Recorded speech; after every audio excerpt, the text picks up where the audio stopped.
Muy buenas noches, estimada comunidad. Continuando con el Diplomado de Derecho Constitucional y Derechos Humanos, tenemos el agrado de contar con la gratísima presencia del doctor Elder Miranda Aburto, quien ha sido mi profesor, dicho sea de paso. El doctor es doctor en Derecho, maestro en Derecho Penal, maestro en Gestión Pública, licenciado en Teología, con segunda especialidad en docencia universitaria, con estudios culminados de maestría en Derecho Constitucional en la Pontificia Universidad Católica del Perú, docente ordinario de la Universidad Nacional Federico Villarreal, jefe de la Unidad de Investigación, Innovación y Emprendimiento de la Facultad de Derecho y Ciencia Política de la Universidad Nacional Federico Villarreal.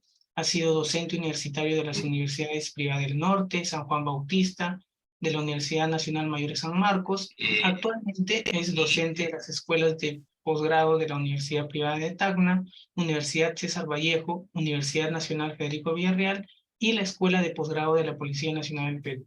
Asimismo, es expositor y ponente en congresos, seminarios, cursos, conferencias nacionales e internacionales, autor de diversos artículos publicados en revistas jurídicas como Actualidad Penal, Gaceta Jurídica, Gaceta Constitucional.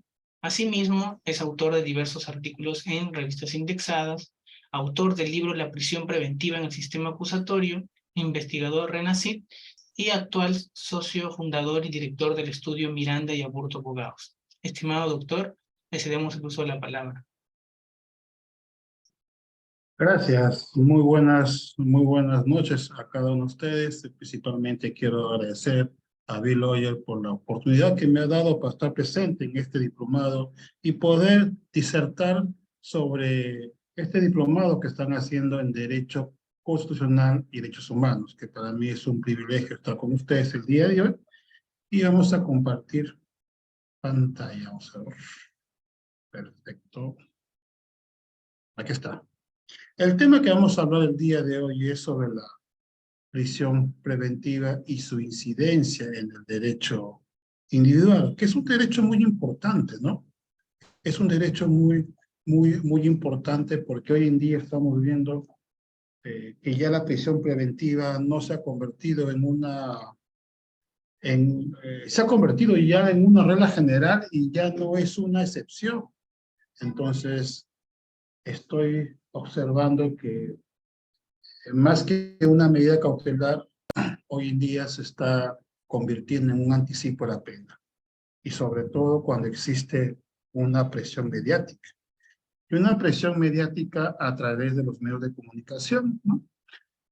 Acá es un caso que se dio en un determinado momento, en donde en el periódico La República salió una caricatura donde en verdad estaban esbozando una situación que se estaba dando en ese momento, ¿no? Que justamente decía que no abusemos de la prisión preventiva, no a riesgo de fuga, y de acá supuestamente todos estaban yendo del país y están saliendo por la puerta del Poder Judicial, específicamente de una sala determinada, y todos estaban saliendo por una puerta trasera, ¿no? Por puerta del costado. Situación que hoy en día se ve con mucha preocupación, ¿no? Hoy día en la mañana estuve en la escuela de posgrado de la Universidad Nacional Federico Villarreal, una tesis donde estaba hablando sobre la presión mediática, sobre la presión, o sea, los medios de comunicación, el impacto que tiene hoy en día los medios de comunicación. Hoy en día, cuando se está dictando una prisión preventiva, por ejemplo, en su momento, Lorgañi y Montero, pues imagínense, ¿no? Lorgañi y Montero en la prisión, algo a ver, ¿cuál es la palabra correcta? Poco común, si lo podemos llamar de esa manera, ver a grandes empresarios, ¿no? Las cuales iban a estar, porque no llegaron a estar este tema. ¿Por qué? Porque se sometieron a la colaboración eficaz, ¿no? El brazo derecho en su momento de la ex alcaldesa de Lima, Susana Villarán, ¿no? Que a través de la colaboración eficaz se le da un premio, el aspirante a colaborador eficaz, de una pena reducida, ¿no? Y a fin de que pueda dar mayor información dentro de la organización criminal.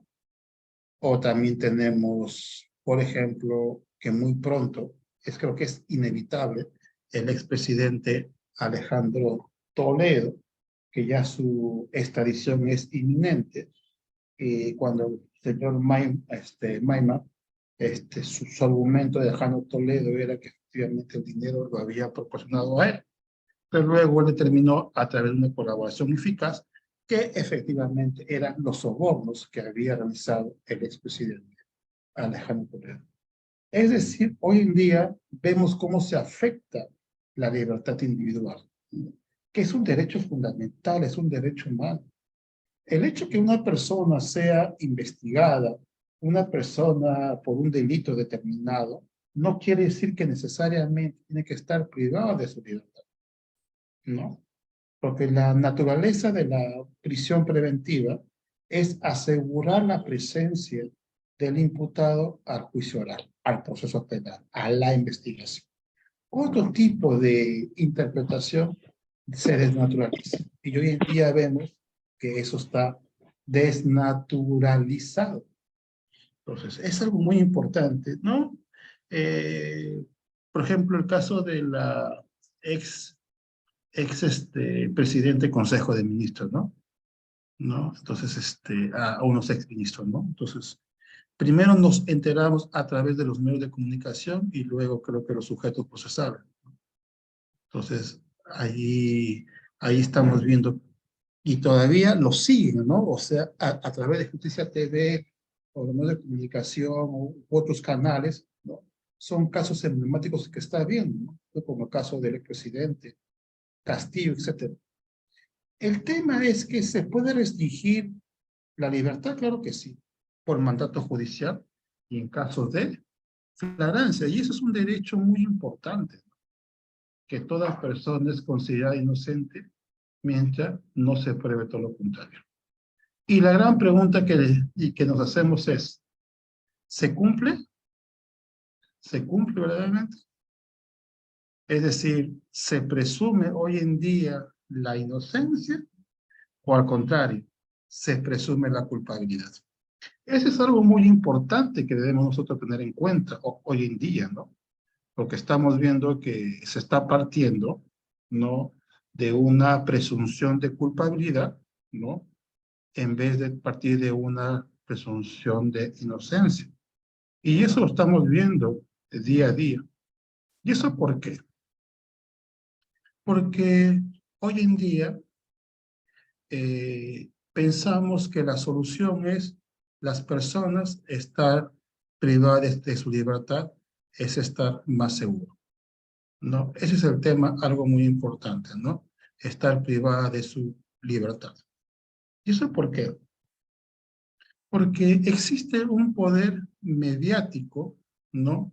Existe un poder mediático que se da hoy en día y en verdad eso es algo que nosotros debemos de tener en cuenta, ¿no? Debemos de tener en cuenta nosotros que efectivamente es un cuarto elemento, sí, es un cuarto elemento de la prisión preventiva, ¿no? No son tres, según el artículo 268, 269, 270, o conforme a la casación de Moquegua, que son 5, sino yo le aumentaría un elemento más que la presión mediática, ¿no? Es la presión mediática. Entonces, eso es algo que debemos tener en cuenta nosotros, ¿no? Y en verdad, ¿eso influye o no influye? La respuesta considero que es afirmativa, porque en el artículo 2, ¿no? Literal F, dice que nadie puede ser detenido por mandato judicial del juez, que tiene que ser debidamente motivado, o en caso de flagrancia delictiva. En caso de flagrancia delictiva. Y justamente vamos a ver en unos momentos el tema de la flagrancia delictiva, ¿no? ¿En qué caso se da el tema de la flagrancia delictiva? Es algo que debemos tener en cuenta, muy importante nosotros cuando elaboremos o analicemos desde una base constitucional el tema de la libertad individual. Y eso lo vamos a ver en unos momentos. Y sabemos que los plazos, cuando tratemos en flagrancia delictiva, y lo establece claramente la Constitución cuando dice la detención no durará el tiempo estrictamente necesario, ¿no? Y será puesto a disposición dentro de las 48 horas. Y ya no estamos hablando ya de las 24 horas, sino dentro de las 48 horas. Y en crimen organizado, tráfico de drogas, allí son 15 días. Y eso es algo muy importante que debemos tener en cuenta nosotros. Esto, la libertad individual, no solamente está en nuestra normatividad, no solamente está en el Código Procesal Penal, no, sino que tiene un sustento constitucional. Y esto es lo que debe quedarse completamente claro, ¿no? Esto es lo que debe quedar completamente claro. No tiene, el sustento de la libertad individual solamente puede ser restringido en caso de flagrancia y por modo judicial del juez. Lo sabemos perfectamente.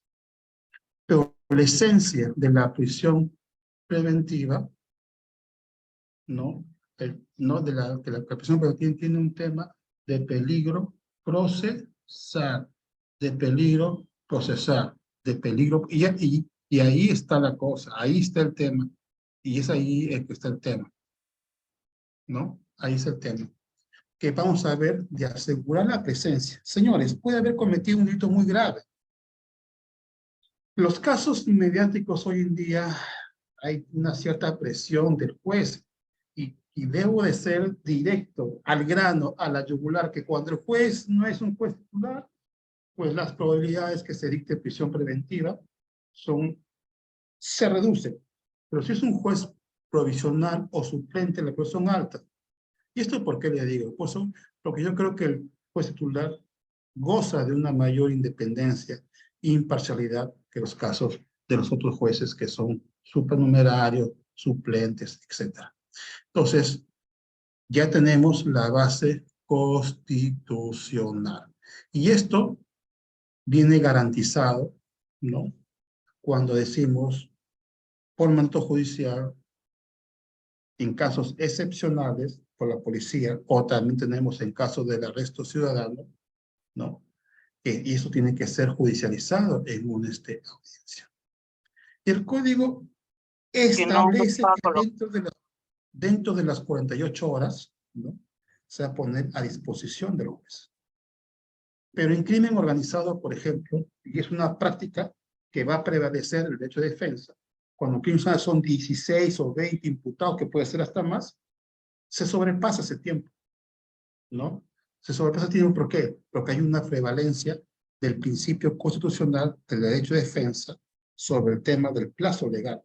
Y eso me parece muy importante porque imagínense, llevar una audiencia en un solo día y dictar el auto, si son 18 o 20 personas, pues es materialmente imposible. Y ya el TC, en el caso de Ollanta-Humala, ha dicho que el juez que dictó la prisión preventiva, creo que era, aparte de Ollanta-Humala, su esposa, habían otros más, era pues llevar a cabo esas audiencias maratónicas no era muy saludable para el tema del derecho de defensa. Eso no era saludable. Entonces, por eso que debemos tener en cuenta. Entonces, me parece algo muy positivo, a pesar que no está, se excede del plazo del principio de legalidad, pero prima el derecho de defensa, a tener un auto debidamente motivado y el tiempo suficiente y el tiempo razonable. Es más, se inicia la audiencia, el juez da cuenta que ha ingresado algunos escritos nuevos del Ministerio Público, la defensa pide la postergación para poder tener lectura a esos nuevos medios probatorios y el juez lo concede. Entonces, internamente hay mucho más, el tiempo se va ampliando porque uno, por ejemplo, tiene una detención preliminar por determinados días, vamos a poner 10 días, pero cuando ya se pone a disposición del juzgado porque hay la formalización de la investigación preparatoria, hay un requerimiento de prisión preventiva, hay un lapso. Esta persona sigue detenida, pero sigue detenida por el requerimiento del Ministerio Público y por la audiencia, que no se terminó en ese momento porque da prevalencia al derecho de defensa. Muy importante. Vamos a ver el tema, una modalidad también que afecta la libertad, es la flagrancia delictiva. La flagrancia delictiva. La flagrancia delictiva, ¿no? La flagrancia delictiva. Y que algo muy importante, y siempre cuando yo trato de participar en estos conferencias o trato de participar en los doctorados, en pregrado, etcétera, siempre me gusta dar un punto de vista dentro del marco constitucional, ¿no? Eso es algo muy importante, lo que yo siempre he aprendido, darlo siempre dentro de un marco constitucional, porque yo creo que allí es donde nosotros vamos a poder ver la importancia de la constitucionalización del derecho. Eso nunca lo olvide. La constitución del derecho, creo que por ahí parte la primacía, ¿no? Eso parte la primacía. Y eso es algo muy importante que debemos tener en cuenta nosotros. Por ejemplo, ¿qué nos dice el Tribunal Constitucional con respecto a la flagrancia? ¿Qué nos dice, no? Con respecto a la flagrancia. Algo muy importante, y es algo que yo siempre digo, el TC, cuando habla en el tema de la flagrancia, es decir, habla de dos presupuestos. Hablamos de la inmediatez. Hablamos de la inmediatez temporal, ¿no? Y hablamos de la inmediatez personal. Inmediatez personal. Ahí está. Eso es algo que debemos tener en cuenta, ¿no? Inmediatez personal, ¿no? Inmediatez,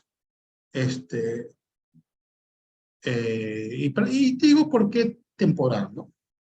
Porque es cuando el momento, el delito se está cometiendo en ese momento, ¿no? Es decir, tiene que ser actual o que sea cometido, pero para nada ponen un plazo, ¿no? De 24 horas, como lo establece el artículo 259. Y la inmediatez, ¿ok? Y la inmediatez personal, ¿no? La inmediatez temporal y la inmediatez personal. Son dos elementos muy importantes. ¿Por qué decimos de la inmediatez personal? Es decir, que el presunto delincuente no se encuentre en el lugar de los hechos, ¿no? En el lugar de los hechos. Eso es algo muy importante, ¿no? ¿No? Eso es algo muy, muy importante. Entonces, es algo muy importante, ¿no? Es algo muy importante. Dos presupuestos. Me parece que es claro, concreto y preciso. A veces nos llenamos que de presupuestos y a veces desnaturalizamos. Hoy en día, y esto lo dice la Corte Suprema, ha sufrido una desnaturalización, ¿no? Es una desnaturalización, ¿no? Es una desnaturalización de la flagrancia en sentido estricto. Vamos a ver como primer presupuesto la flagrancia, la que más se comete hoy en día, ¿no? La que más se da porque afecta el tema de la libertad individual. Y hoy en día me hablaba una amiga que hay un proyecto de ley que se quiere expulsar, ¿no? A los extranjeros en caso de flagrancia. Y me dice, amigo, me dice, ¿se afecta o no se afecta? De hecho, al individual? Claro que se afecta. Pero vamos a ver si efectivamente es contrario a derecho o no que a una persona se le expulse sencillamente porque se haya encontrado el tema de flagrancia. Eso es lo que debemos hacer en cuenta, ¿no? Eso es algo que debemos nosotros indicar, ¿no? Es algo que nosotros debemos indicar. Y para eso, la flagrancia propiamente dicha será en ese momento actual, ¿no? Algo muy importante, ¿no? El descubrimiento tiene que realizarse a través de la percepción sensorial del hecho, ¿no? A través de la percepción sensorial del derecho. Acá tenemos. O sea, tiene que ser observado, tiene que ser visualizado, ¿no? Visualizado, tiene que ser visualizado, observado, ahí. Y eso es algo que debemos tener en cuenta, ¿no? Es una prueba directa. Entonces, la flagrancia propiamente dicha no se sospecha, no se presume, no. Este no es un indicio. O sea, tiene que darse definitivamente, ¿no? Definitivamente, tiene que haber esa percepción. Tiene su basamento, como dice acá, claramente, tiene su basamento en la prueba directa y no tiene la prueba en indicios. No tiene en indicios. Está clarísimo, ¿no? Está clarísimo. Entonces tenemos también la otra forma de flagrancia, la cuasiflagrancia. Acá sí hablamos definitivamente que acaba de cometer el hecho delictivo y, ojo, y son dos cosas, es una confusión, no es una disyuntiva, y es descubierto. Ese es algo muy importante, ¿no? Y es descubierto. Y ahí empieza el tema de la persecución, ¿no? Empieza el tema de la persecución. Es decir, la persecución es inmediata y sin mediar interrupción se logra su aprehensión, ¿no? Por ejemplo, un mismo policial, acá este gráfico significa, ¿no? Acaba de cometerlo, el delito ha llegado a la etapa de acuerdo al delito de crimen a la consumación y empieza la persecución, ¿no? Entonces, ese es el tema, ¿no? Empieza la persecución en un lapso de tiempo y logra su captura. Ahí hablamos el tema de la cuasi flagrancia. Acá no obra la prueba directa sobre todo, ¿no? Sino obra el tema de los indicios. Ojo, indicios, algo muy importante que a veces se desnaturaliza. Número uno, que tiene que estar probado. Indicio no es una sospecha sin fundamento, no. El indicio dice que tiene que estar probado y que esa inferencia, esa conclusión a la que llegas tiene que ser basado en la lógica, la ciencia, la máxima experiencia, y tiene que haber una multitud o diversos, ¿no? Indicios, no puede haber contraindicios. ¿Recuerdan ustedes el caso de una corte superior de Ica, si no me equivoco, una sala penal,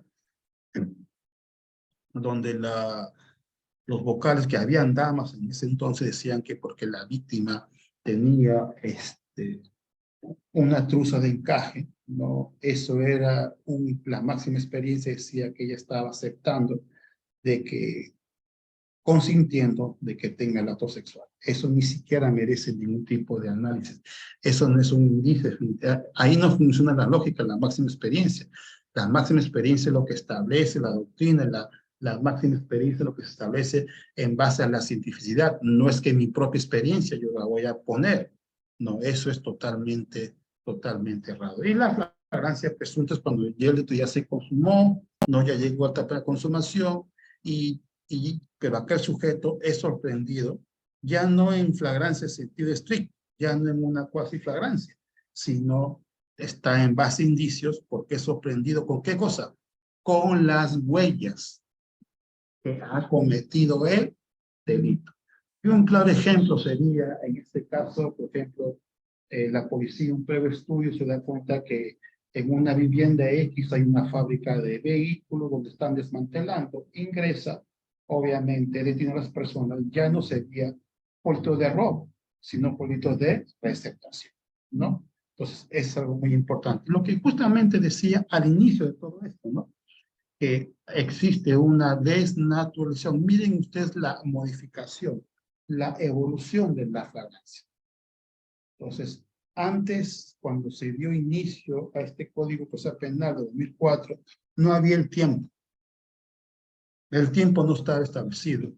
Luego, el decreto legislativo 322 señala específicamente el tiempo. Luego, la ley 25572 no determina el tiempo. Y luego, la ley 25 determinó el tiempo. Entonces, acá hemos visto que hay un sinfín, una modificación por un tema de política criminal. Y eso creo que no ayuda mucho a las instituciones, sobre todo tenemos el tema de la flagrancia. Es por eso que hoy en día la libertad juega un papel muy importante. Existen instituciones que restringen, pero bajo ciertos parámetros, ¿no?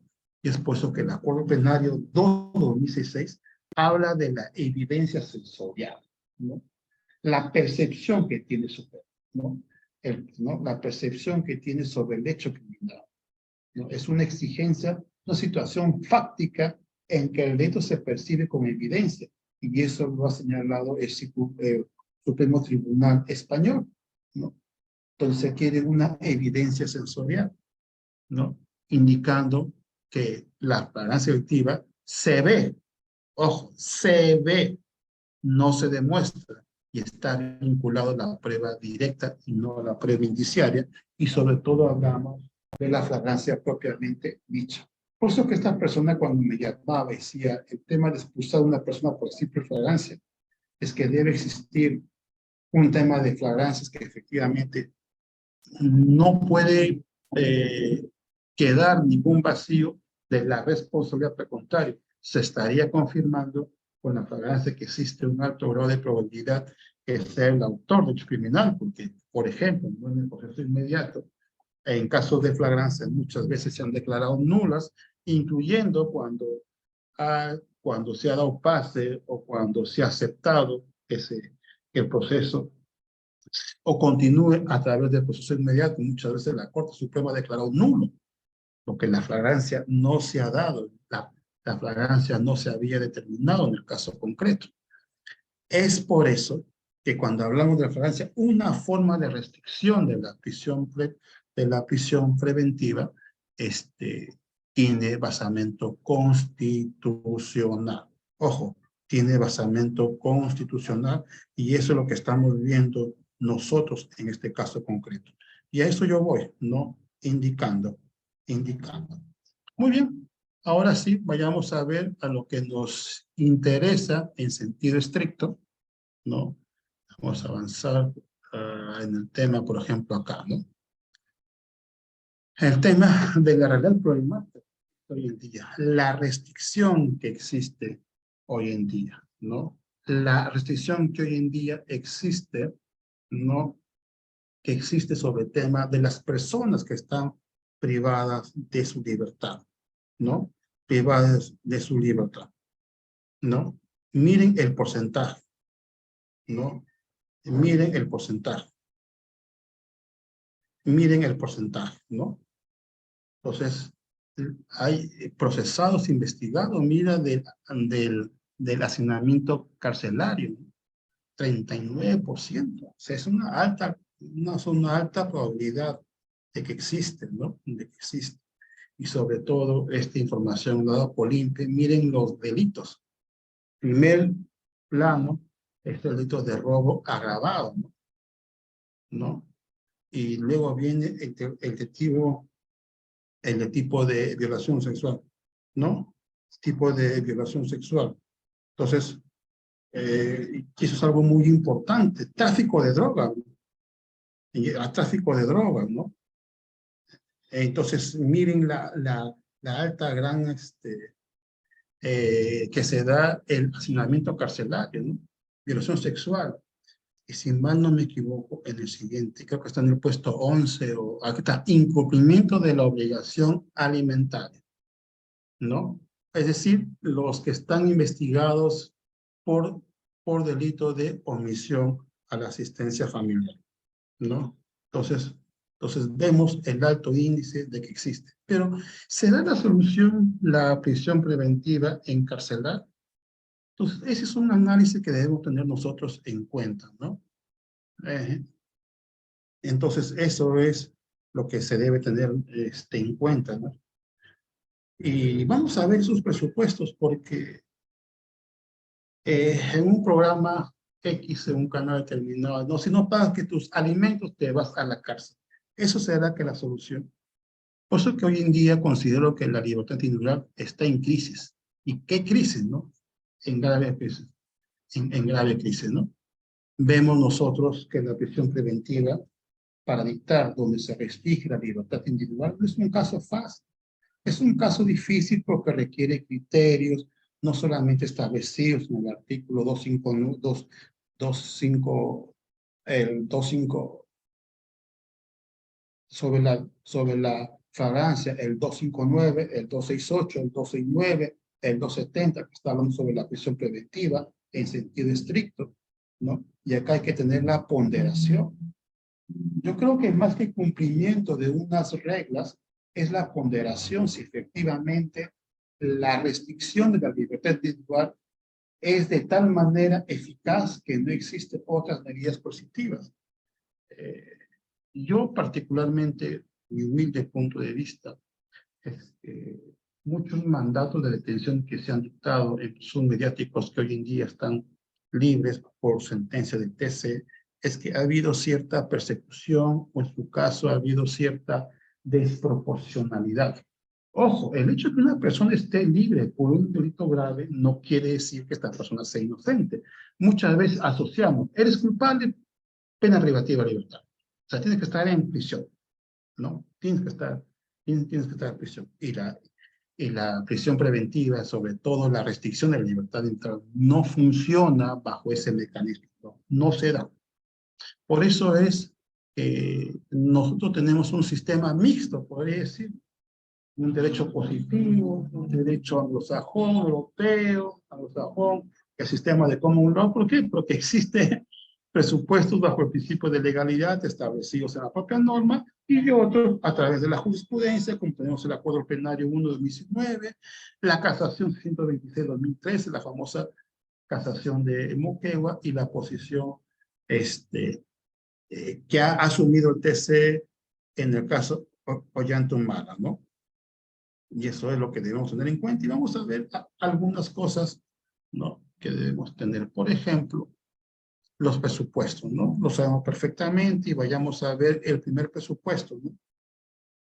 Que existen fundados y graves elementos de convicción para estimar razonablemente la comisión de un delito que vincule al imputado como autor o partícipe.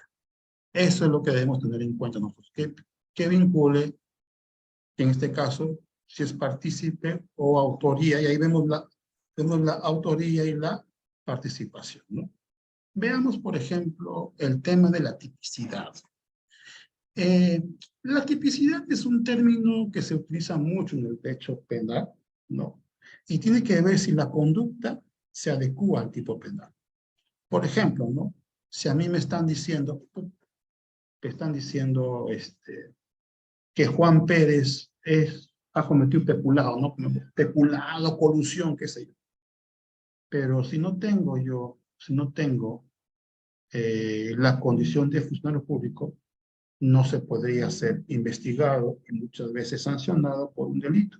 Y muchas veces estar inmerso en el tema de la prisión preventiva. Entonces, se considera en este caso concreto, aunque la casación de Moquegua prohíbe, ¿no? Hace poco nomás, la Corte Suprema, un mes no será mucho, no tengo a la vista el número, perdón, no recuerdo el número, ahorita se ha venido a la mente porque lo comentaba con algunos alumnos de la maestría, donde decía esa casación que ha sido este año, en la cual señalaba que el tema de la tipicidad se tiene que hacer a través de un mecanismo, de una excepción de improcedencia de la acción. Es decir, hemos vuelto a lo mismo, hemos vuelto a lo antiguo, a lo anterior. Yo digo, pero si acá tiene que haber un tema de tipicidad, tiene que ver si efectivamente yo reúno o no reúno las condiciones del tipo penal. Si estamos hablando de una privación de libertad que debe primar sobre otro derecho, en este caso el derecho de defensa, que es etc. Lo que se está cuestionando, se está poniendo en riesgo la libertad individual y por lo tanto yo debo utilizar todos los mecanismos. Acá dice de la comisión de un delito. Y para hablar de la comisión de un delito debo hablar de la tipicidad, antijuricidad y culpabilidad, ¿no? Ese es el tema, ¿no? Ese es el tema que se debe tener en cuenta nosotros en este caso concreto, ¿no? En este caso concreto. Particularmente yo pienso, ¿no? Particularmente que yo pienso que se debería discutir la tipicidad, si efectivamente cumplo o no cumplo los requisitos. ¿Para qué voy a seguir a los otros presupuestos? ¿No? En la gran mayoría de los procesos en los juzgados anticorrupción que hemos analizado, el juez, inclusive algunos jueces que tienen la oportunidad de decir, ustedes, señores, me dan ustedes el tema o me explican los elementos, ¿no? Los fundados y graves elementos de convicción. Si su patrocinado efectivamente cumple o no cumple según la teoría del Ministerio Público, ¿no? Estar inmerso en una criminal o el tema de la colusión, por ejemplo, el tema de colusión, ver contubernio, el acuerdo. Si no existe eso, entonces no podríamos hablar de delito, ¿no? Y eso es algo muy importante que debemos tener en cuenta, ¿no?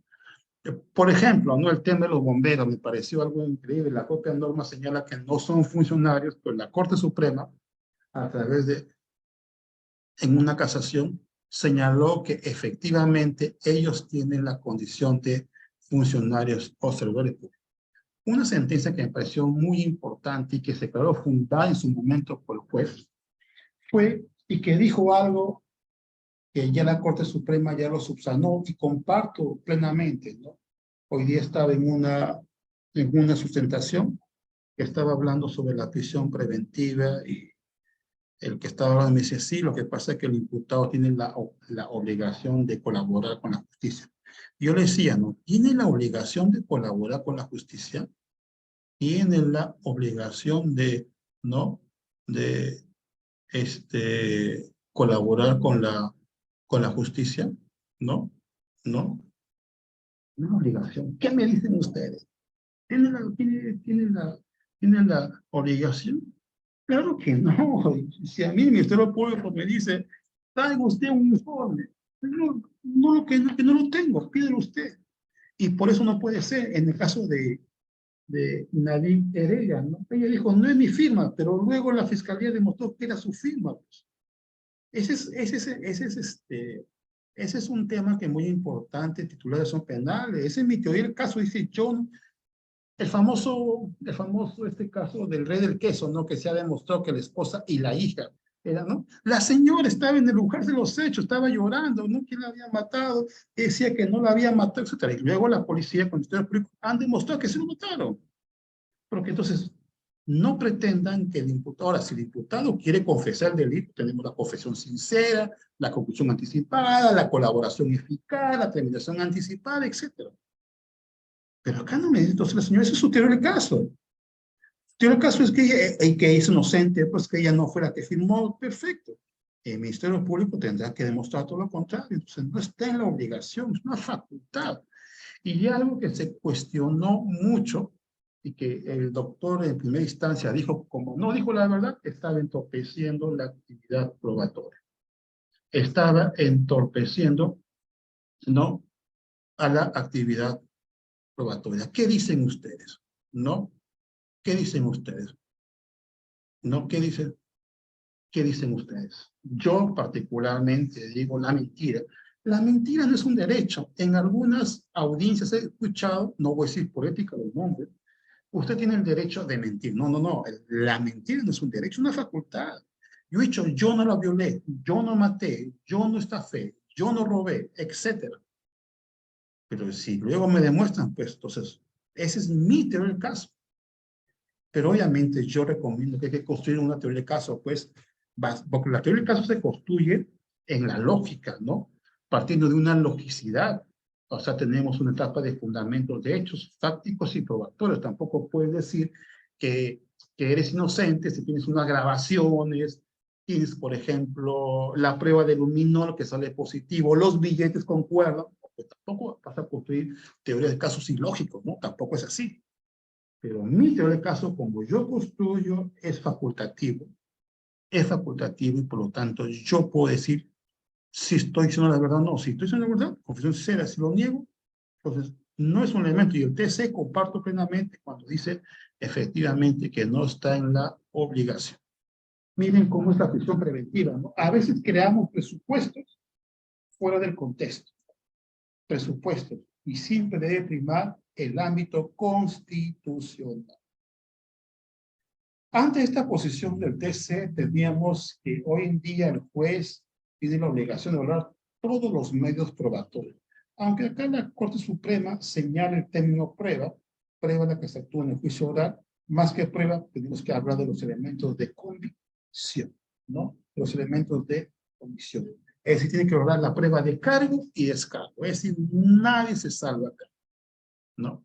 Es algo muy importante. Y la motivación, casi perfecta, cualificada. Pero si le contara algunos autos de prisión preventiva, creo que qué lejos estamos nosotros de respetar el derecho constitucional del libertad. Estamos cada vez más lejos. Hoy en día la prisión preventiva se ha mediatizado y el caso ha sido Keiko Fujimori cuando se pasaba los calificativos que había hacia la defensa técnica. Independientemente, yo Yo puedo decidir que si estoy a favor de Keiko o no, pero no tiene nada que ver el tema de la persona, el tema de si cumple o no cumple los presupuestos de la prisión preventiva. Señores, yo puedo estar libre y viene y actúa el Ministerio Público, todo el tema probatorio, y luego me pueden imponer 10, 15, 20 días de cárcel. O sea, el hecho de estar en libertad per se no significa que yo sea inocente. Saquemos de nuestra mente que prisión de libertad es igual a culpabilidad. Montón de casos, señores, que han estado 36 meses privados de libertad y luego se han sido declarados absueltos. Han sido declarados absueltos. Entonces, y eso es lo que tenemos que nosotros tener en cuenta, ¿no? Una motivación cualificada que sea idónea para cumplir con el fin perseguido. Y si no hay una motivación cualificada, nos da derecho a interponer el recurso de apelación y fundamentar los agravios.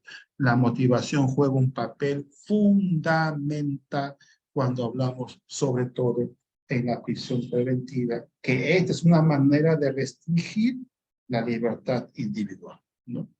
La libertad individual. Acuerdo plenario 1 de 2019. Entonces, acá nos habla el tema del peligrosismo o peligro procesal fundamenta y justifica la prisión preventiva, ¿no? Este es algo que debemos tener en cuenta nosotros, que el elemento más importante de la prisión preventiva, ¿cuál es? Es el peligro procesal. Hablamos del peligro de fuga y entorpecimiento de la actividad probatoria. Ayer estaba en una audiencia en el Ministerio Público, solamente, no, el señor X está entorpeciendo la actividad probatoria. Puede coaccionar por testigo. Me tiene que indicar usted de qué manera está coaccionando o a qué testigo lo ha coaccionado. Entonces, basta que se cumpla cualquiera de los presupuestos para dictar la prisión preventiva cuando hablamos del peligro procesal, ¿no? Si existe elementos graves, elementos de comisión graves secundados, si la pena es mayor y se cumple el periodo de fuga o la obstaculización de la actividad probatoria, el juez tendría que declarar fundada la prisión preventiva. En el periodo de fuga hablamos de varios presupuestos. Si el daño lo ha resarcido, el arraigo familiar, etcétera, ¿no? Si perteneces a una opción criminal, o cuál es tu comportamiento en otros procesos, tu comportamiento si ha sido o no ha sido otro proceso. Entonces hay un tema de colaboración y el peligro de fuga definitivamente no tiene que darse bajo otros aspectos que tiene que estar plenamente determinado. Así como también el periodo de obstaculización, de qué manera voy a destruir, voy a modificar el bagaje probatorio que existe en la carpeta fiscal, o cómo yo voy a influenciar en mis co-investigados, co-imputados, testigos. Entonces, tengo que decir claramente de qué manera estoy yo influenciando. Y si no se da, pues estaríamos mal, ¿no? Entonces, ahí no habría una debida motivación, ¿no? Y es algo que debemos tener nosotros en cuenta, ¿no? Existe más presupuesto de la prisión preventiva, no solamente los elementos de comisión graves y fundados, promover la pena superior a los 4 años, sino que acá también han realizado, y acá lo establecen, ¿no? Acá, por ejemplo, tenemos los 3 primeros presupuestos, que ya está en esta norma procesal, y ya hablamos de otro más. La proporcionalidad de la medida, ¿no? Es algo muy importante. Entonces, la proporción, tenemos el tema, y la duración de la medida, ¿no? Y la duración de la medida. Vamos a ponerlo por acá, así es. Ahí está.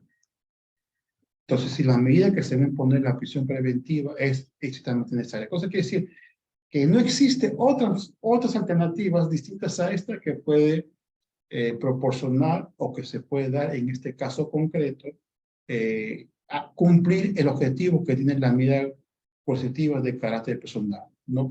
De asegurar la presencia del investigado al proceso penal, ¿no? Eso es algo muy importante. Vamos a ver algunas posiciones que ha asumido los órganos operadores de justicia, ¿no? Por ejemplo, ¿qué creen ustedes? Si no va el imputado, si no va el investigado, ¿hay o no hay entorpecimiento en la actividad probatoria? Y la primera sala penal de apelación dice, no, no basta solamente con la inconcurrencia del investigado a declarar para dar el periodo de obstaculización. Por no concurrir, decir, no, no, señores, si no va, pues es tu problema, este es tu roche, como dicen, no, es teoría, ya depende, ya en su momento se va a analizar. Es lo que dice la primera sala penal de apelación del TC, en la sentencia 02576-2011, a señalar lo siguiente, ¿no?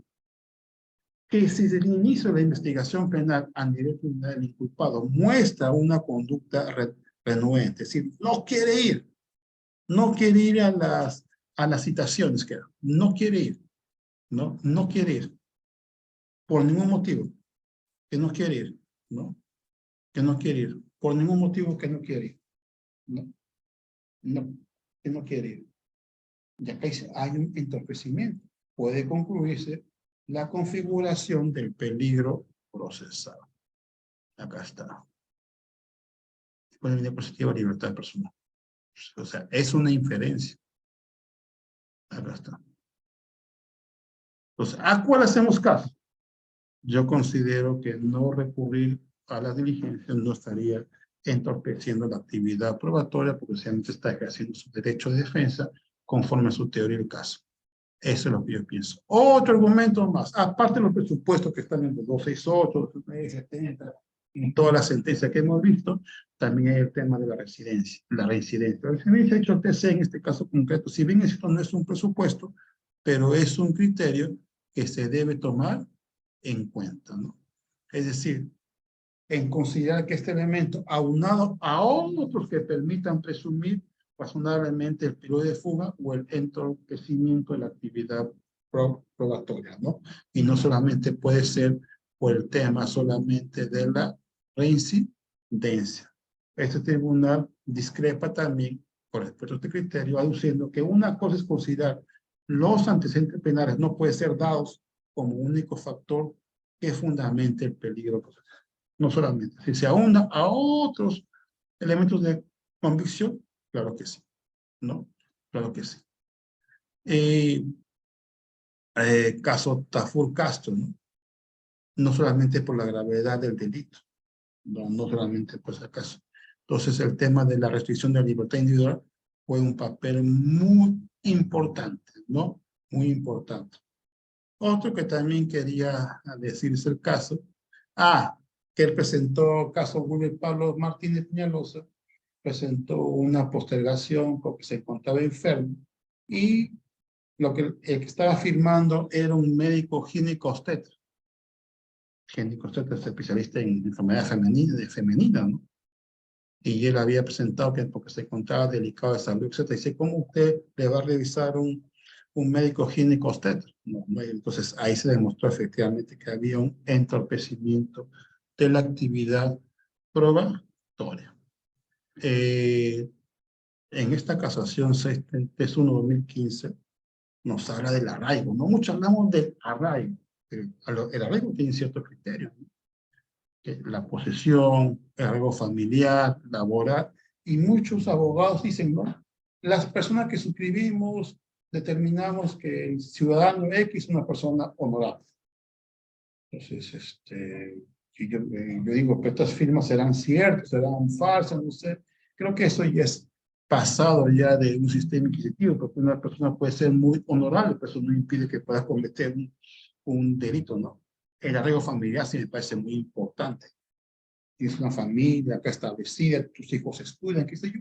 Eso es utilizar la lógica, es utilizar la lógica. No es que hay que deducir, por ejemplo, recuerdo algunos autos que decían, hay un periodo de fuga porque es soltero. Hay un periodo de fuga porque es casado total, decídanse, pero el periodo de fuga, ¿qué cosa es? Cuando tú soltero, cuando soy casado. Porque el hecho que sea casado, que no quiere, no se impide que se pueda viajar, ¿no? Esta es la realidad de la prisión preventiva en el Perú. En el tema de ser extranjero, ¿no? Puede viajar y venir que la vez que quiera, contar que asegure, si tiene su familia acá, tiene sus empresas acá, tiene una vida realizada acá, entonces, ¿dónde está el peligro? En este tema, el tema de ser extranjero, no hay un peligro, ¿no? Definitivamente, entonces, eso no es, son criterios que estableció la Corte Suprema, porque vaya, tiene plata, ya tiene extranjero, puede viajar y ya no va a venir. Con ese razonamiento, en verdad, a pesar que tenía un intenso movimiento migratorio, entraba y salía del Perú como su casa. pero acá no estamos hablando de su tema de negocio, sino sencillamente se cumple o no se cumple el presupuesto el presupuesto del periodo procesal. Y esto tiene que ver con el peligro de fuga. Yo creo que he dado las partes más importantes, he podido compartir con usted cuando hablamos de la prisión preventiva e incidencia. Hoy en día la prisión preventiva tiene una incidencia sobre todo negativa, ¿no? Que negativa porque se vulnera el derecho a la libertad individual, se vulnera el derecho de defensa, se vulnera el principio de legalidad. Creo que va a depender mucho de los operadores de justicia, en este caso el juez, de poder tener un criterio bajo una óptica constitucional y evitar que se siga incrementando estos tipos de violaciones a los derechos fundamentales. Entre ellos tenemos a la libertad individual. Agradezco a Bill Lawyer por la oportunidad que me ha dado de estar el día de hoy y siempre estaré a sus órdenes. Muy buenas noches. Espero que esta ponencia haya servido para enriquecer sus conocimientos académicos. ¿Sí? Muchas gracias, estimado doctor. No sé si pueda responder, solo hay 2 preguntas en el chat. Han dejado los participantes. Bien, Flor nos dice, doctor, buenas noches. Una consulta, el TC señaló que la flagrancia delictiva se debe cumplir 2 elementos, que es la inmediatez temporal y personal. Pero en el Código Procesal Penal, artículo 259, en los últimos incisos, 3 y 4, en donde indica que el sujeto activo es encontrado dentro de las 24 horas con los instrumentos de hecho delictivo y también es detenido por el testigo, cuando es reconocido que por el testigo, por la víctima. Excelente pregunta.